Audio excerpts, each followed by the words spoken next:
Bismillahirrahmanirrahim. Memajang foto keluarga di ruang tamu atau di ruangan tertentu,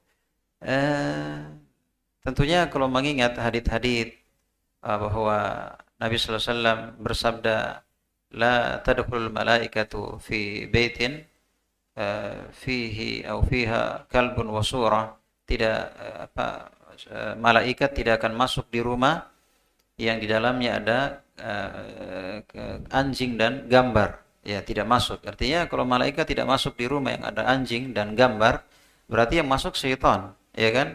Kalau malaikat kan membawa kebaikan dan keberkahan, sementara syaitan membawa dosa dan kejelekan. Nah, jadi syaitan yang masuk. Kalau syaitan yang masuk di rumah, ya jangan tanyakan akan kerusakan, ya kan?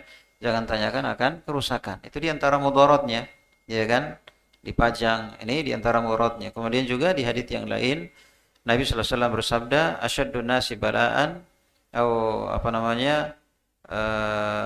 kata Nabi sallallahu alaihi wasallam, asyaddun nasi adzaban yaumal qiyamati, asyaddun nasi adzaban indallahi yaumal qiyamati al-musawwirun. Manusia yang paling manusia yang paling berat siksaannya di sisi Allah pada hari kiamat nanti akan menyiksanya. Jadi misalnya dia gambar apa saja dari makhluk bernyawa, maka Allah akan tiupkan ruh, kemudian gambar-gambar tersebut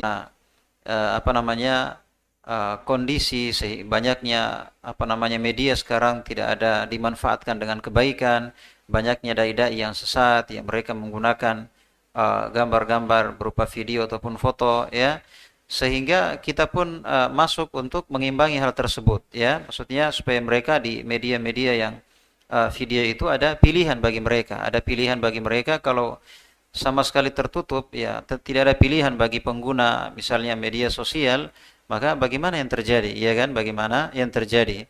Nah, kita masuk dalam rangka itu saja supaya ada pilihan bagi mereka, ya kan, ada pilihan bagi mereka masuk di televisi atau di apa begitu dari apa yang ada, bukan untuk bergampangan dengan gambar, tapi dari sisi dakwah saja, dari sisi dakwah, karena musuh-musuh dakwah atau orang-orang yang menyimpang, mereka menggunakannya, dan kaum muslimin pada umumnya ya suka nonton, ya kan, ya suka melihat YouTube dan semisalnya, maka tentunya kita masuk dalam hal supaya mereka punya pilihan yang lain. Apalagi kalau kita ramekan, tentunya banyak yang muncul dari kebaikan-kebaikan, ya boleh saja di antara mereka ada yang mendapatkan hidayah, itu saya maksudnya. Tapi kalau misalnya gambar-gambar yang tidak ada tujuannya, ya video-video yang tidak bermanfaat, maka hendaknya kita mengingat hadits-hadits yang berkaitan dengan haramnya gambar, ya haramnya gambar.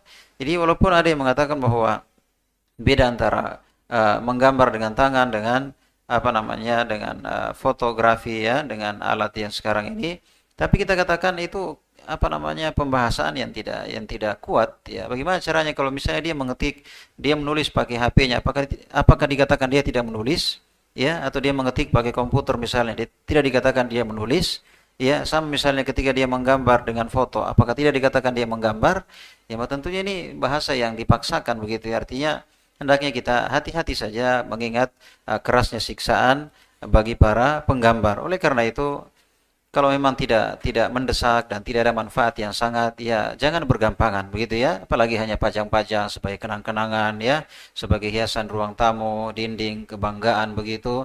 Maka hendaknya hal yang ditiadakan, ya, hal yang dihilangkan, ya, karena memang tidak bermanfaat kecuali pada perkara-perkara yang mesti dan sangat dibutuhkan sekali, ya, misalnya urusan KTP atau ijazah, paspor dan semisalnya, ya, maka ya mesti kita adakan. Tapi kalau tidak, maka hendaknya tidak kita masuk pada perkara-perkara tersebut. Wallahu taala alam.